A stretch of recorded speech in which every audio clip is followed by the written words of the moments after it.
Hello, hello, and welcome to Reaching New Heights in the Arts. This is Dana Susan Beasley of angelarts.biz, and today I am going to read to you a special meditation that I wrote several years ago called You Are a Blooming Original. And before I read it to you, I want to explain how this came about. So, many years ago, around 2006, 2005, something like that, I had a dream. And in this dream, I was in a classroom with a bunch of desks, and there were all these people sitting at these desks. And on the desk, each person had a picture of a cross that was covered with roses. Now, the thing about this picture is that these roses, in the shape of a cross, they were so beautiful, such a beautiful photograph, that you could see the dew up close, and it was just absolutely gorgeous. And a pastor shared this story or this talk. And so it was such an impressionable dream that I got up and I wrote down as much as I could remember. And then months later, I did some study about the topic because it all had to do with plants and germinating and seeds. And then I wrote what I could remember hearing of the speech. And so I came up with this little pamphlet, or almost like a tract, called You Are a Blooming Original, a meditation on Jesus as the Rose of Sharon. And so here it is. And before I read it, I just want you to imagine looking at this beautiful cross that has roses on it, so gorgeous that you could see the dewdrops. Okay, so you are a blooming original. Look at the roses inside the cross before you. See how beautiful, how fragile, how delicate the blossoms. So beautiful they almost jump off the page. This is the fullness of beauty for a rose. Its blossoms opened up, layer upon layer of soft petals vulnerably living, sending forth its fragrance to all around. Now, imagine you are a seed being planted by a tender gardener. You can feel the joy of the gardener as you are buried underground. He plants you not because you are strong or sturdy, but because he knows you will be beautiful. Now feel the cold earth around you as winter deepens, bringing snow. Feel the loneliness as you are separated from light and warmth, and cannot see the gardener who so tenderly planted you, germinated you.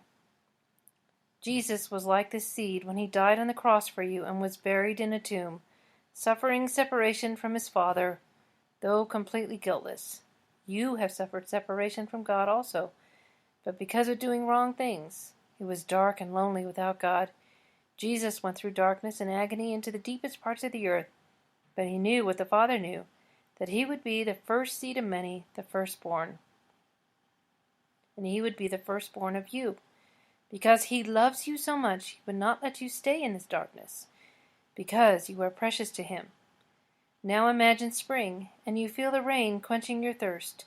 Your hunger is richly satisfied by the rose food the gardener spreads over you. Soon you feel crowded underneath the surface as you sprout and your roots take hold. You have to push through. Tendrils shoot up out of the earth, a green branch supported by the roots you grew while buried under the earth. You were born. Like this seed, love could not keep Jesus in the grave. He had to come out of the tomb, and so he rose again. When Jesus appeared to his followers, they were forever changed and could not keep silent as the love of Jesus grew inside of them. They eagerly anticipated the day when they would be with him forever, the living Christ. As he lives now, you can live. You can be a new person. You can grow in the work God is doing, and you can take hold. God the Father would not let his Son stay dead. God will not let you remain separated from him. God will shower forgiveness and mercy on you. God longs to have a relationship with you that will never, ever end. Imagine the seed grown into several branches. Look at its tender shoots, the bright green leaves, healthy and vibrant. Now imagine the sprouts growing into a bud, the beginning of the beautiful flower it was meant to be. See Jesus growing inside of you as you ask him into your heart. See him bring life and joy and beauty to you as you give your life to him, dedicating everything you are and have to him. See how you are becoming what he made you to be, a beautiful reflection of Jesus. Now imagine, with continual nurturing of water, food, and fertilizer, the bud opening up into a full, breathtaking blossom. Imagine the fragrance wafting out from your delicate petals. Imagine the deep colors bringing pleasure to those who gaze on your beauty, especially the gardener who loves you as a friend. If you are willing, Jesus wants to develop you into a fully blossoming flower, like him, the Rose of Sharon, so you can be closer and closer to your Creator, bringing pleasure to him forever and ever. Day by day, the word, prayer, the presence of Jesus, and the fellowship of his family nurtures you.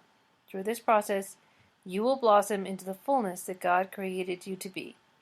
As he looks at you, he sees a one-of-a-kind beauty, a life-giving picture of his love for you, a blooming original. Imagine your tender flower petals shriveling, shrinking, drying, dying. It is time for you to let go. Time for the branches to be pruned, cut back. Time for you to fall to the earth, where you will become part of the soil, part of the gardener's mulch, which will, in turn, nourish other buds, blossoming into beautiful, fragrant roses that the gardener loves and takes pleasure in. Now here Jesus asks, what do you need to let go of? Will you put up what you want and when you want it, taking matters into your own hands, to become more like me? God uses your challenges in life as pruning shears, and it hurts sometimes. But as you let go of these challenges and hurts, sometimes failing as you do, but persevering, you trust in him a little more each time and become part of him, and he becomes part of you. His Holy Spirit overflows in you, bringing you unbelievable joy and the thrill of excitement as his pleasure in you brings you pleasure.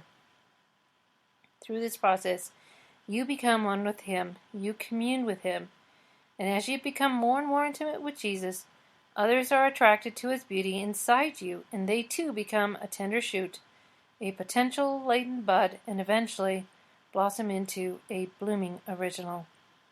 Now, as you look at this cross of roses, pray, come, Holy Spirit, I want to be one with you. His grace and love will flow deeply and abundantly inside you, like God is leaping off the page as you stare at this gorgeous picture. So I hope you enjoyed that, and you can actually get a free copy of that for yourself, and you can share it with others, and that's on our website, angelarts.biz. So be sure to go there and grab your free copy, and I really encourage you to share that with others. That would be a delight to me. All right, so that is all for Reaching New Heights in the Arts. I hope you enjoyed it, and I'm going to leave you with my favorite blessing, the blessing that Moses said. The Lord bless you and keep you. The Lord make his face shine on you and be gracious to you. The Lord turn his face toward you and give you peace. This is Dana Susan Beasley of angelarts.biz. Together may we reach new heights in our lives and beyond.